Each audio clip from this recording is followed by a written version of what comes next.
Bonjour Stéphane, bienvenue sur Bancast. Bonjour. Alors, est-ce que tu peux te présenter? Alors, je m'appelle Stéphane Beaumont.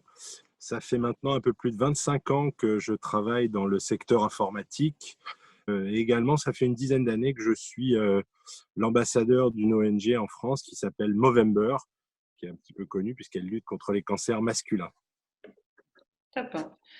Et alors, de quoi tu vas nous parler aujourd'hui? Ce que j'aimerais évoquer avec vous, c'est l'importance de bien connaître les clients à qui l'on parle. Et il est clé d'adapter son discours commercial en fonction des personnes à qui on a affaire. En 25 ans, tu as eu l'occasion de signer plein de beaux contrats. Est-ce que voilà, il y a des exemples auxquels tu penses où tu t'es particulièrement servi de ça, d'adapter ton pitch en fonction des personnages? Alors effectivement, il y a plusieurs exemples. Je vais en prendre un assez récent qui était en fait pour une grande société française, Thales. Et je pense qu'au démarrage, ce qui est clé, c'est que n'importe qui peut, sur Internet aujourd'hui, trouver l'organigramme d'un grand groupe, trouver des personnes clés qui correspondent à des fonctions traditionnellement. Donc, c'est là où on a cette notion de persona. Par exemple, dans le cas qui m'intéresse aujourd'hui chez Redis, qui est un logiciel de base de données NoSQL, c'est de trouver tous les gens qui sont Data Project Officer, Chief of Data, Chief Data Officer, etc. Donc, tous les gens qui ont une liaison avec la data. Aujourd'hui, dans la plupart de nos décisions, on a tout d'abord la personne qui achète. C'est-à-dire qu'à un moment, c'est la direction générale, donc CIO, donc qui dit voilà, je veux avoir tel produit mis en avant sur le marché. Sauf que cette personne-là, elle n'a aucune raison objective de connaître notre produit.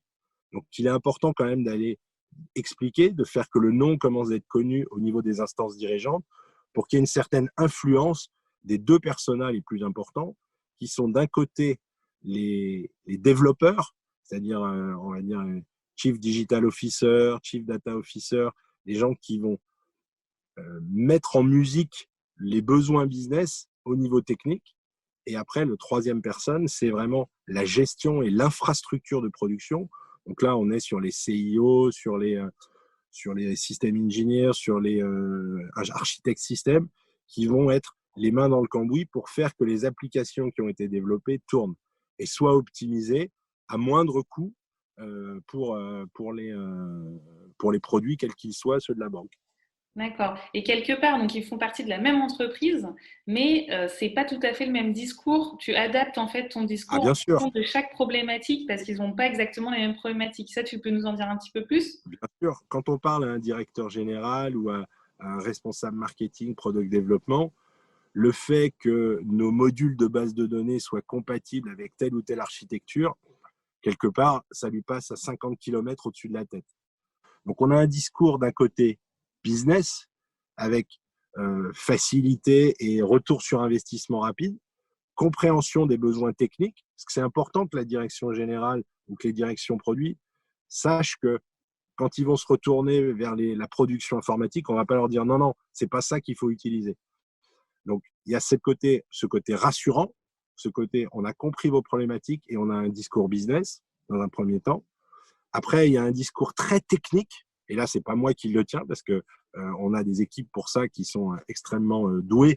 Et le troisième personne, c'est, je dirais souvent les product owners, product managers, direction de BU, qui font le lien entre la stratégie d'une direction générale et un produit qu'on doit lancer et cette technique qui est extrêmement important. Donc là, on a un discours souvent mixte et c'est là où l'importance de la recherche en amont que l'on a par rapport à ces personas ou à ces personnes clés. Donc, est-ce que tel Chief Digital Officer, il a plutôt un historique où il vient du produit, du marketing, des ventes, ou est-ce qu'il vient du côté technique? Quelquefois, on ne trouve rien du tout. Donc là, c'est important aussi dans les premières phases de prospection, de poser des questions pour avoir un échange avec son interlocuteur.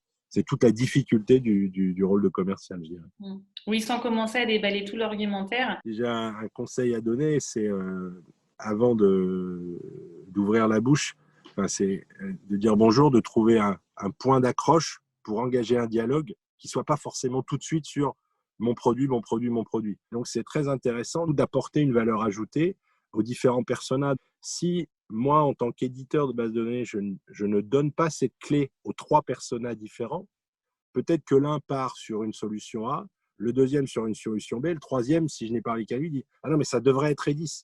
Mais si tout est déjà développé, c'est trop tard. Donc, en fait, il y a ce maillage qu'il est important de faire au niveau décisionnel, direction générale, business, au niveau product développement, mais également au niveau production. Et c'est Alors, toute la difficulté.